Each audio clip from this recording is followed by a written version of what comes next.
Hello everyone and welcome to our AIS platform. Again, I'm sharing with you certain aspect today, and the focus of today's talk is what is our objective of learning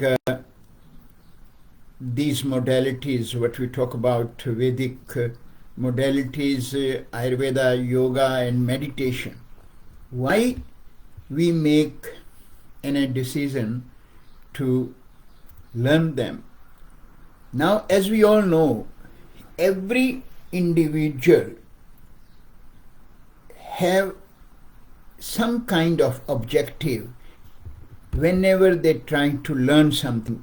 If you see a student when they come out of school, they have an objective that I want to go to become an engineer, because they have an interest in engineering, either the motors, either the bridges and all that kind of thing, civil engineer, mechanical engineer, or nowadays computer engineer, software engineer. So that is what they are very clear that my interest is in these things, that's what I want to do.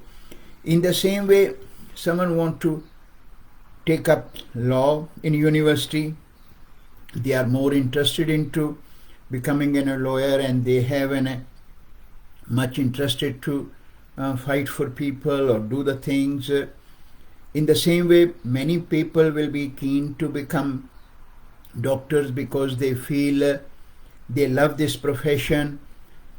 That will give them security also, that's one element, and then also they might be able to do much good. In the same way, there are so many professions, whether it is teaching, whether it is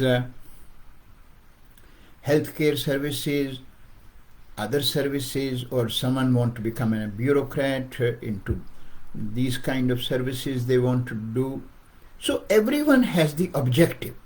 Even when we look at Ayurveda in India, where young students will come out of university and now they want to go and take up Ayurvedic studies to become an Ayurvedic doctor, they have an objective that, okay, I want to have this profession, I want to become Ayurvedic doctor and more secured my future and all that part. And they might say that I love Ayurveda.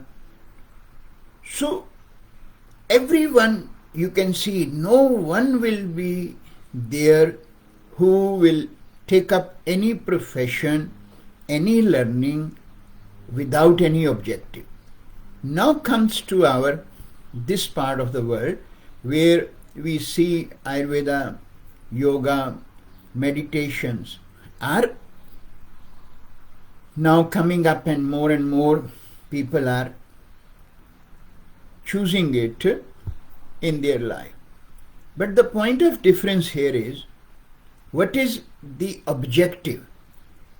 And the point of difference is that those who are picking up to take up these studies, they already are in some different kind of profession. Some might be already a teacher, they might be a naturopath, herbalist, beauty therapist, medical doctor, or even whatever other profession, and they will say that, okay, I love yoga, I love this philosophy, I want to incorporate that. And then when they start taking it, because they already have certain objective, that is the reason they have those professions. But when they choose now that I want to learn yoga, they have done their good research that yoga is very good for our well-being at a physical level, mental level, emotional level. And now they have chosen yoga with this objective that it can improve my well-being at physical, mental and emotional level. It can make me a good human being. And when they try to do a bit more study or work, they will also understand what complete yoga mean about its 8 limbs and all that part, even though they might say, I'm more interested in the asanas only and I want to learn asana. But then questions comes up that if your objective is to incorporate yoga in your life to improve your well-being, then how come our well-being does not improve? We still suffer either my asthma, whether it is my depression, whether it is my anxiety, whether it's my panic attack, whether it is my hip replacement issues are coming up or my heart issues are there, whether it is blood pressure or whether it is heart flutters are there, my anger, jealous, hatred is still there. So why ever any one of us has ever sit back and given a thought that why this is the issue? In the same way, you can talk about Ayurveda. Now Ayurveda is becoming a bit more and more acceptable as a complementary medicine in this part of the world and everywhere around the world, whether we go to Germany or USA or Europe and other part. And again, questions will be the same, that people will choose to take Ayurvedic study within a certain objective. If you are taking up Ayurvedic study with this objective that okay, it is becoming a bit more popular, so I can take it as another tool which might add some more benefit to me, monetary or like that, then it is fine. But when you talk to anyone that why you have taken your Ayurveda as a part of your career path, in spite of having a good career path in whatever modality you are already practicing, or you are in jobs or in good jobs, sometime you will see people will be. So somehow, somewhere deep down, you have made an informed decision that Ayurvedic study is of my interest because I feel it is a science which can improve the well-being of an individual at every level. And when you do your own research, you will find Ayurveda is a fast becoming modality that can give the solution to all of us for all the problems what we see around in the world. Every day various diseases are increasing. So that can be our objective, that yes, I feel that this can help. But at the same time, every one of those who take Ayurveda for their career path, they know that if I'm taking this modality, I'm also taking, while I want to help people, I am also taking it that it can improve my own well-being at every level. And then if this is the objective, then have you ever given a thought? Have you ever sit back and talk to yourself, talk to your own conscious, that why then I am not able to incorporate all the learnings what Ayurveda share with us, whether it is Ayurvedic nutrition, whether it is Ayurvedic daily regimes, seasonal routines. Then if we talk about our mental well-being, what are the parameters what Ayurveda gives us? Why I still have to then go towards Rajasic and Tamasic activities and the food if I feel, yes, becoming Sattvic is my objective? And do you think you can just become an Sattvic by changing your clothes and just pretending and having a long white beard and then having a Rudraksh mala around us?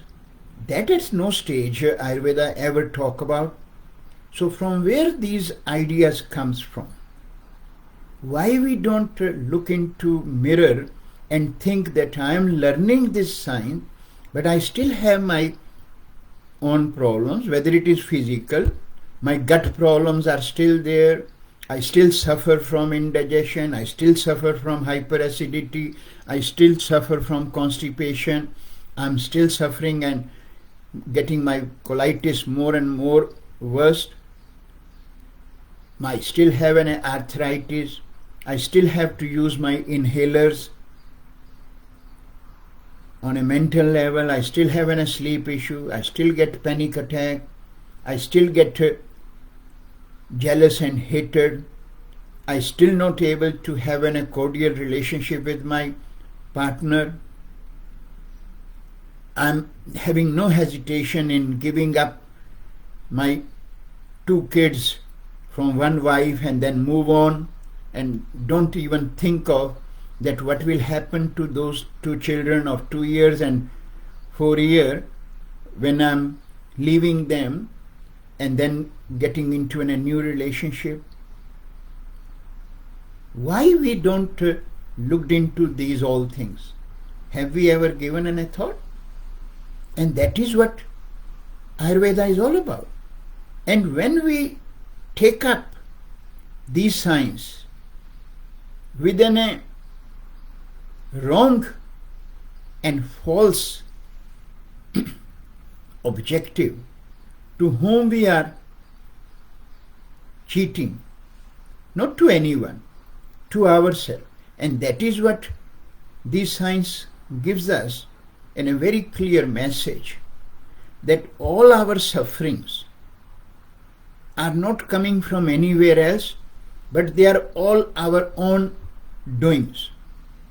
Whatever we do in our day-to-day life, we have to pay for that, because this philosophy, this science is based on one simple principle about the karmas, about our action, about our deeds, about our thoughts.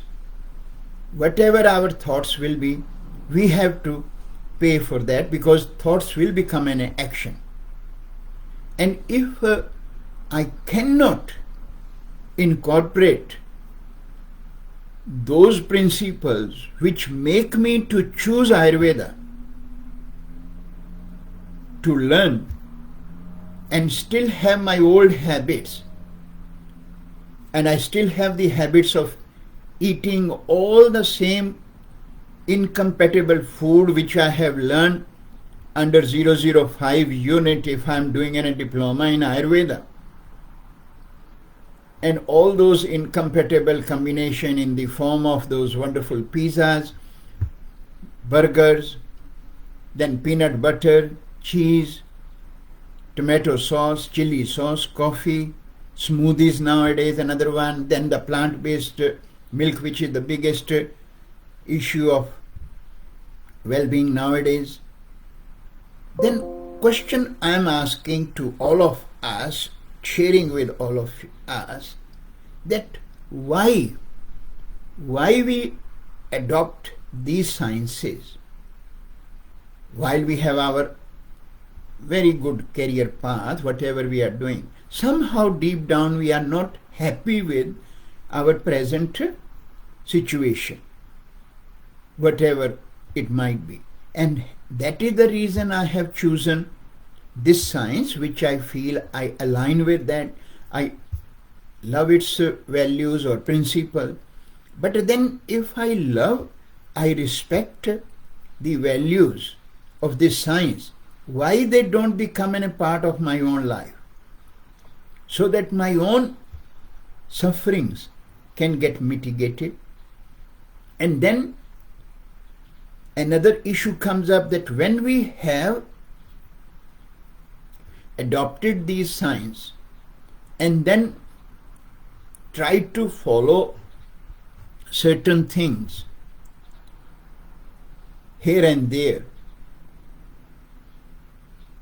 and then down the track, if some serious ailment comes to us, then we start thinking, why this ailment has come to me?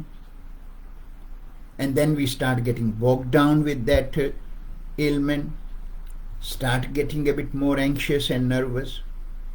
Again, we immediately forget that whatever problem is coming to me, it is either due to my current actions, or if I'm now have tried to live in a very good life based on the principle of Ayurveda, yoga, it means what is happening is the baggage of those karmas which I'm carrying in this life, they are start getting washed out, and somehow I still might be having some ailment, but at the same time it gives you that confidence, assurance that with your good effort you will be able to overcome those ailments which are coming to you.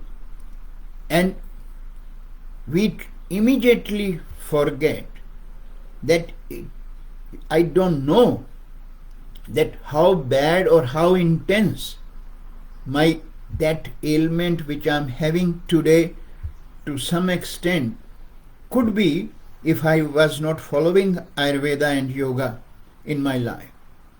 So what I'm trying to share here again is that we adopt these modalities in our life, but we don't trust them. We don't trust their principles, their values, and we still let the anxieties and worries override the moment we are in a difficult situations, and then try to doubt these modalities.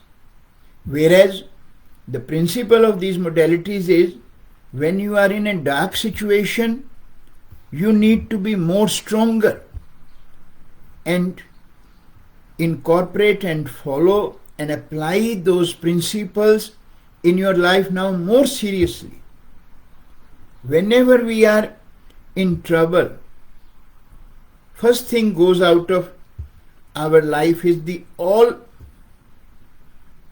the principles what we learn through these modalities. And that mindset also goes in our practices, because when we trying to set up our practices to help others, first thing is in our head that when my client will have more problem, he or she will be already under a lot of stress. I don't need to give him or her any kind of a daily routine and the seasonal routines and asking them to make big changes in their diet and lifestyle. What I need to do is I need to give them Trifla, I need to give them Trikatu, I need to give them Ashwagandha, Brahmi, Shatavari, Google, and that is what my job is. And that is where another question comes up. You have to sit with you again and ask, has Ayurveda given you this learning that you have to rely on giving people just the herbs? Is this is what the Ayurveda you have chosen for in your life? If you were to choose herbs only and then become a so-called practitioner, you would have been happy in your previous profession where you were doing these things anyway. If you were thinking that for the nutrition, I just need to create a plan that this much carb, this much protein, this much fat, what my client need in the diabetes or in the arthritis or other kind of problems,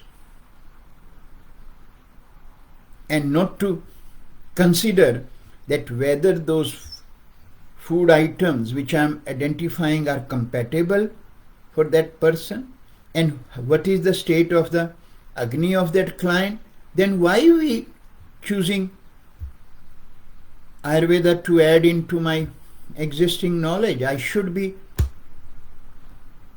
much better with whatever my previous learnings are.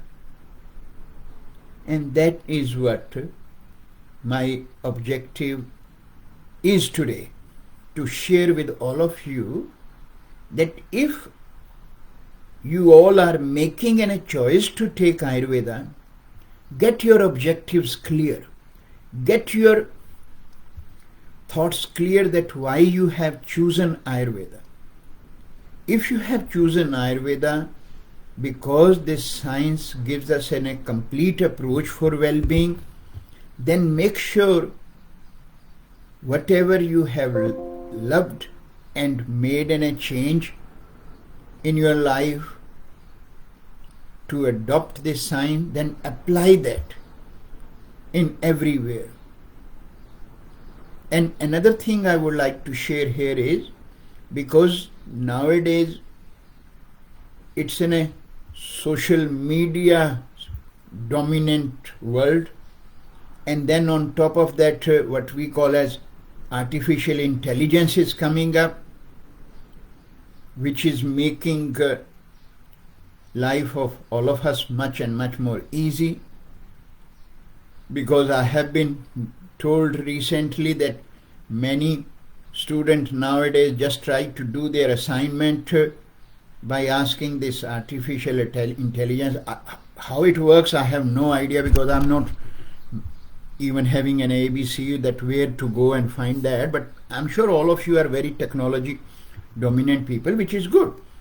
But then using those kind of knowledge and trying to think that this Google or other kind of social medias are giving you the right answer for this ancient science, then what is the purpose of learning these ancient science? Then we should just sit on the computer and go through and learn all and start practicing, because no one is going to stop us anyway, no? And that is what the part is in our Western world. There are no standards in learning these modalities. Anyone can start practicing. If tomorrow you will wake up and feel that, oh, in my dream yesterday I saw light and I was being directed by the higher self in my meditation, that you have to now adopt Ayurveda, you have to choose Ayurveda for helping people. You can definitely start, because your higher self has given you the message. And to that you don't need to learn authentic traditional Ayurvedic learning. Ayurveda is on your fingertips. Sit and make your own notes through the Google information or artificial intelligence information and start practicing. And what you need? 15 herbs to talk about? Ashwagandha, Brahmi, Google, this and that, and then mix them here and there and give it to your client. If you feel that is your objective, then that is fine. But if your objective is not this, and you have in all honesty taken Ayurveda because of its principles, its values, then I will say respect those values. Learn Ayurveda in a way that become a part and parcel of your life. If you have learned that eating bread is not good, then don't try to make an excuse that, okay, I can eat organic bread, I can eat mixed grain bread. Bread is bread. Understand what is wrong with the bread. Why Ayurveda say that bread is bad? Why Ayurveda will say raw vegetables are bad? Don't think that because I am a pitta and I am in a summer, I need to get into now salad only. Try to understand those principles and be honest to yourself. And that is what these modalities share. And that is the only reason when we are not respectful, we are not honest to these modalities which based on this principle, because Ayurveda, yoga, meditation don't based on the physical components, physical aspect. They deal with our non-physical aspect, which are deep down. And that is where their values are.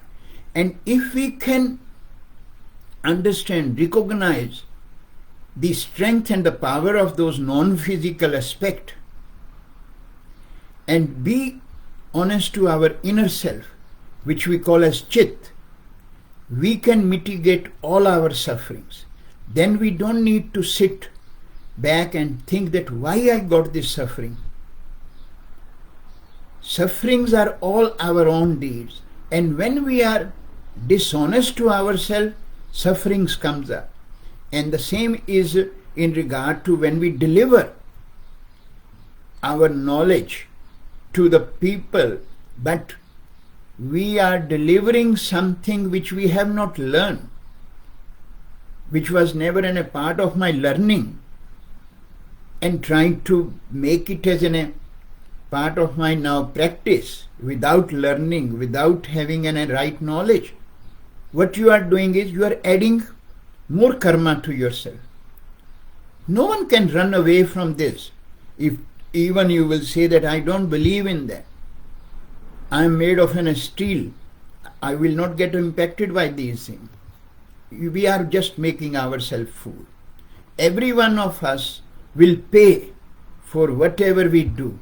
And this is the first part Ayurveda share with us very humbly. Be a good human being. Be a good human being to help people. And we can only become good human being if we follow right principle of the science, whatever we are adopting. If you are adopting yoga, follow it into its complete component, not just one aspect. If we are following Ayurveda, follow Ayurveda in a way that can make you a good human being, and you will always become good human being when you will follow the right principles. Don't let your inner churning impact you. Ayurveda has the solution for all these things. That is what Ayurveda is so acceptable in the world. But value it, and value it from the right sources. Don't think Google or other social medias can give you, and those who are putting the information on these places, you need to sit back again and think that is that learning is good for me? I again know many of you will be thinking that I always come and talk about these kind of things, but that is what my dharma is. My dharma is to protect you all, give you the guidance. I know I can't change the whole world, but at least some of us can understand. To some people, no matter how thick skinned they might be, somewhere, somehow, and sometime, these words can make an impact and then protect us, prevent us from doing wrong deeds. So that's the message I would like to share. These are the sciences, philosophies which has been given to us by ancient sages for the well-being of community, society. And if we are, by grace of that bigger creator, becoming the source of passing this information to the masses, we need to be very clear that what is my objective. And my objective is to serve them, then serve with the right intent, serve with a good passion, good commitment, so that those also get the outcome, but you also mitigate, you also protect yourself with all your good deeds. Otherwise, additional karmas will be our way. Thanks everyone.